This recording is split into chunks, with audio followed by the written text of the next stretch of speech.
Вы смотрите информационный выпуск Камши-Кушара. Здравствуйте.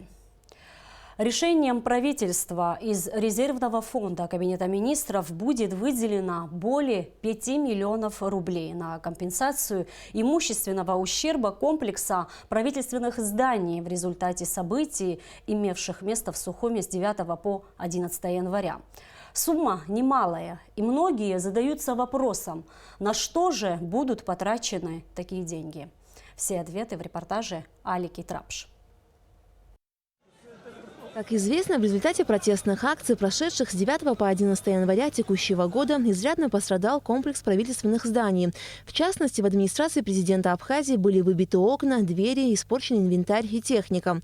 В соответствии с учетной политикой аппарата Кабинета министров в ведомстве на постоянной основе действует комиссия по поступлению и выбытию активов, которая в данном случае проводила подсчет нанесенного ущерба. Именно этой комиссией было установлено, что на ремонтные работы, приобретение необходимой мебели и оргтехники необходимо порядка 5,5 миллионов рублей. Почему мы расходуем на это средства? Потому что каждое ведомство планирует свои расходы. Значит, в 2019 году каждое ведомство планировало свои расходы на 2020 год. В бюджетах ведомств никто таких средств не закладывал. Это реально тяжело. Да? Никто же не мог прогнозировать, что понадобится такое количество, понадобится такой ремонт. Да? Но поэтому было принято решение о расходовании средств из резерва правительства. Значит, резерв правительства по расходованию средств решения принимаются коллегиально. Все члены правительства голосуют за решение о расходовании средств. Естественно, они должны видеть и знать всю структуру расходов. Поэтому у нас все подробно в приложениях к этому акту расписано. Как указано в смете расходов, большая часть средств будет потрачена на реставрацию дверей в зданиях правительственного комплекса, а именно 3 миллиона 356 тысяч рублей. Реставрацию дверей будет осуществлять сам завод-изготовитель в Сочи. На ремонт оконных конструкций будет выделено 112 тысяч рублей. Остальная часть средств уйдет на ремонтные услуги в кабинетах, изготовление металлических решеток и приобретение необходимого инвентаря. Кроме того, на 1 миллион рублей будет закуплена компьютерная техника. Посчитать ущерб, есть такие очень важные нюансы, о которых я считаю необходимым сказать. Компьютер, купленный 10 лет назад и пострадавший, допустим, он такой модели больше нет. Да? Его и отремонтировать тяжело, потому что таких запчастей на него вы не найдете. Он сам по себе морально уже устаревший. Есть определенные требования к такого рода технике.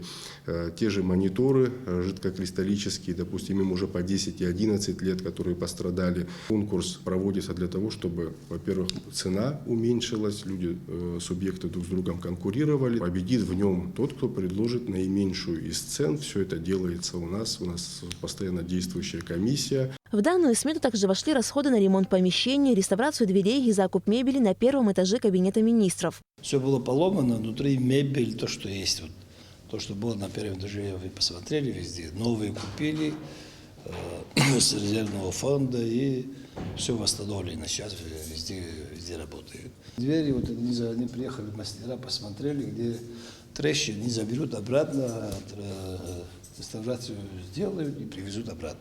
Представители политической партии Амцахара считают, что сумма, выделенная на компенсацию имущественного ущерба в зданиях правительственного комплекса, завышена. Было озвучено в начале сумма в 300 тысяч ущерб. Потом в Фейсбуке, смотрю, появляется сумма в 5,5 миллиона, там 5,600, что ли, точно не помню, но в районе 5,5 миллиона. Это что за такой ущерб? Где 300 тысяч, где 5,5? Потом там две расписаны, что на что это выделяется. Это что за двери такие? У кого-то купили, где это втридорого продается, или там отмывание денег идет, сразу такое подозрение возникает, что вот под шумок списывают деньги или что? Почему цифры, озвученные сразу после событий 9-11 января, значительно отличаются от итоговой сметы, прокомментировал Давид Сангулия. С первых дней наше общество интересовалось о сумме ущерба, который был нанесен. На тот момент никто не мог ответить точную сумму ущерба. И, может быть, до сих пор не во всех организациях точно могут этот ущерб оценить. Значит, мы, все, кто называли какие-либо цифры, они говорили на тот момент, какие были уже известны расходы. Всем, кто обращался, им объясняли, что, допустим, что касается дверей в комплексе правительственных зданий, их устанавливала в свое время очень давно одна компания, обратились в эту компанию, они прислали своих специалистов, оценили ущерб, все, что можно было отреставрировать, они реставрируют, все, что нужно заменить, необходимо, просто нельзя реставрировать, они, естественно, реставрируют. В комплексе правительственных зданий уже частично проведены реставрационные работы, заменены окна. В наиболее пострадавших кабинетах уложены новые полы, закуплена мебель. Все работы должны быть завершены до президентских выборов. Контроль за исполнением всех работ возложен на Минфин и аппарат Кабинета министров. Аля Катрапш, Алексей Гухава, Абхазское телевидение. В связи с истечением конституционного срока первого заместителя генерального прокурора Абхазии, государственного советника юстиции 3-го класса Георгия Аршба, а также на основании его личного заявления генеральным прокурором Адгуром Агырба в Народное собрание направлено представление о прекращении полномочий Георгия Аршба и утверждение на должность первого заместителя старшего советника юстиции Дамира Квициния. Следственным управлением Генеральной прокуратуры Абхазии проводится проверка сообщения о преступлении, поступившего от председателя Сбербанка Абхазии Роберта Агырба 17 января 2020 года. Речь идет о факте хищения денежных средств, отраженных на корреспондентских счетах банка, открытых за пределами Абхазии. Проведенной внутренней проверкой Сбербанка установлено, что за 2017 год в результате мошеннических действий общая сумма средств, выведенная различными способами, наличными через кассу банка, а также через безналичные переводы, как в Абхазии, так и за ее пределами, составила в рублевом эквиваленте 729 миллионов 479 тысяч рублей. В настоящее время Следственным управлением Генеральной прокуратуры проводится комплекс процессуальных мероприятий по проверке доводов, изложенных в обращении банка, и установлению должностных лиц, возможно, причастных к совершению вышеуказанных действий. Центральная избирательная комиссия Абхазии опубликовала список избирательных округов по выборам президента с указанием их границ и местонахождения окружных избирательных комиссий. На выборах президента Абхазии будут образованы 35 округов и 152 избирательных участка. В российской военной базе Южного военного округа в Абхазии приведена к военной присяге последняя группа новобранцев осеннего призыва 2019 года. Об этом сообщает пресс-служба Южного военного округа. До принятия военного округа в течение месяца на полигоне Гудаута новобранцы прошли курс общевойсковой подготовки, изучали уставы и обязанности военнослужащих, боевые характеристики оружия, основы и правила стрельбы, знакомились с историей и боевыми традициями базы. В октябре прошлого года был подписан указ об утверждении новой структуры Кабмина. Кроме того, Кабинету министров было поручено оптимизировать общую штатную численность центральных органов госуправления, входящих в структуру правительства, не менее чем на 15%. Насколько выполнено данное распоряжение и отразился ли процесс оптимизации на работе министров и ведомств, узнавала Гугут Савардани. Оптимизация или сокращение финансирования центральных органов госуправления. Вице-премьер страны Джансух Нанба на очередном заседании Кабмина обратился к руководителям министерств и ведомств с просьбой в ближайшее время предоставить соответствующие проекты постановлений. В случае невыполнения данного указа бюджет ведомств будет сокращен на 15%. Это мера вынужденная, но, как говорится, иного выхода у нас нет. Из 26 центральных органов государственного управления Республики Абхазия на сегодняшний день представили и утвердили в Кабинете министров с учетом оптимизации 15 министерств и ведомств. К сожалению, все еще неутвержденными остаются, предельные штатные численности 7 организаций. Но для справедливости надо сказать, что часть из них проводит соответствующие процедуры согласования уже. И, к сожалению, у нас есть такие организации, ведомства, которые еще не представили соответствующие проекты.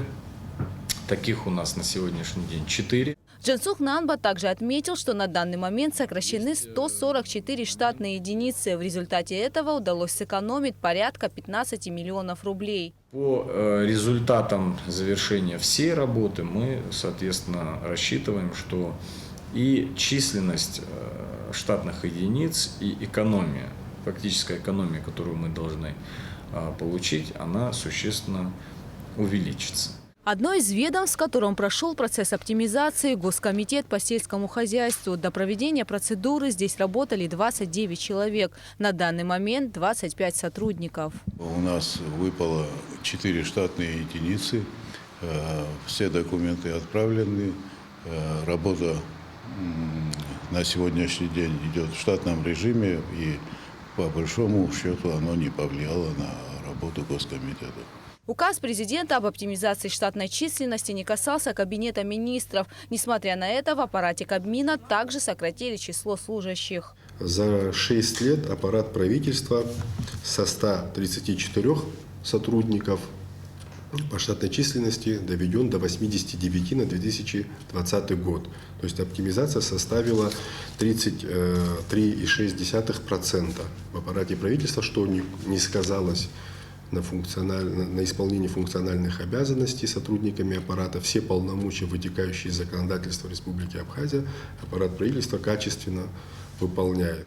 Таким образом, процесс оптимизации штатной численности центральных органов госуправления должен быть завершен в ближайшее время. Оптимизация не касается сотрудников Министерства обороны, Министерства внутренних дел, Министерства по налогам и сборам и Государственной миграционной службы. Гугут Саварданя, Степан Мартиросян, Абхазское телевидение.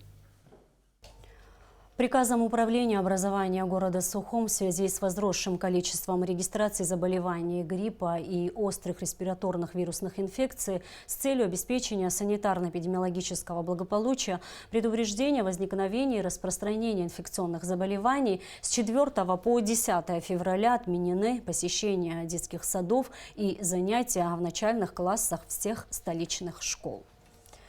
Коллекция Абхазского государственного музея пополнилась предметами, которым более 200 лет. Частный коллекционер, сотрудник Сухумского художественного училища Сергей Хибба решил передать свои многочисленные находки Абхазскому государственному музею. Что это за предметы и какую ценность они представляют, узнавала наша съемочная группа. Репортаж Налы Ковы.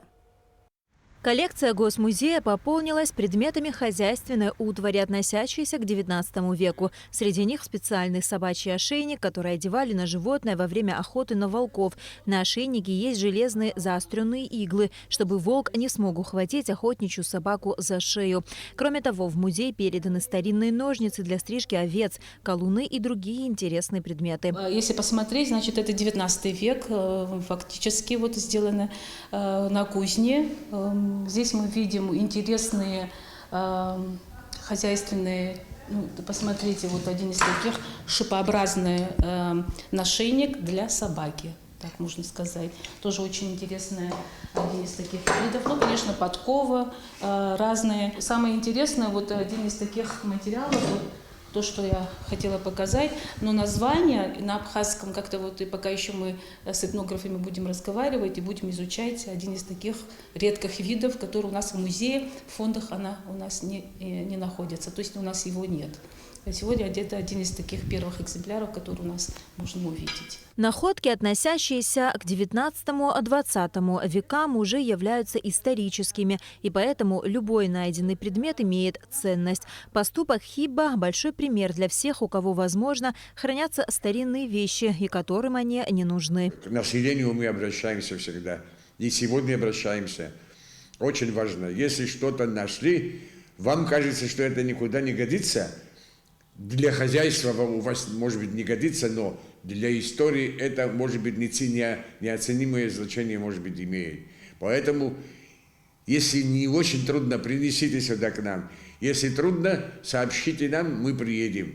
Вот то, что он принес, конечно, имеет значение, очень интересные есть предметы. В фондах Государственного музея свыше 100 тысяч редких старинных предметов из металла, глины, многочисленные письменные памятники. Ряд экспонатов имеют не только государственное, но и общемировое значение. К примеру, артефакты, найденные на одной из древнейших в мире Яштухской стоянки, гарпуны времен мезолита из холодного грота, жезлы из лучевой кости пещерного медведя. Также здесь представлен реконструированный комплекс жилищ традиционной кавказской семьи, а в отделе природы собраны палеонтологические артефакты и образцы распространенных в Абхазии полезных ископаемых. На Лакове, Алексей Баструков, Абхазское телевидение. 1 февраля в Рахманиновском зале Московской консерватории имени Чайковского в рамках подписанного плана сотрудничества между Абхазией и Россией с успехом прошел концерт Государственного камерного оркестра Абхазии под руководством заслуженного артиста республики Давида Терзяна. В программе прозвучали произведения Генделя, Баха, Моцарта, Петрова и другие. Концерт состоялся при поддержке Московской консерватории, Министерства культуры Абхазии, посольства Республики Абхазия в России и Московской абхазской диаспоры. Мы продолжаем прямые эфиры с участием общественных деятелей, политологов и экспертов. В нашей сегодняшней программе сразу после информационного выпуска Амшекшара смотрите интервью с Тимуром Надараем. А сейчас о погоде. По информации Гидромедцентра, в Абхазии ожидается облачность с прояснениями и погода. Умеренный дождь, переходящий в сильный дождь. Гроза местами возможен град. В предгорьях и горах снег. Температура воздуха ночью плюс 2,7, днем плюс 5-10. Температура морской воды плюс 9-10 градусов. И на этом наш выпуск завершен. Всего вам доброго.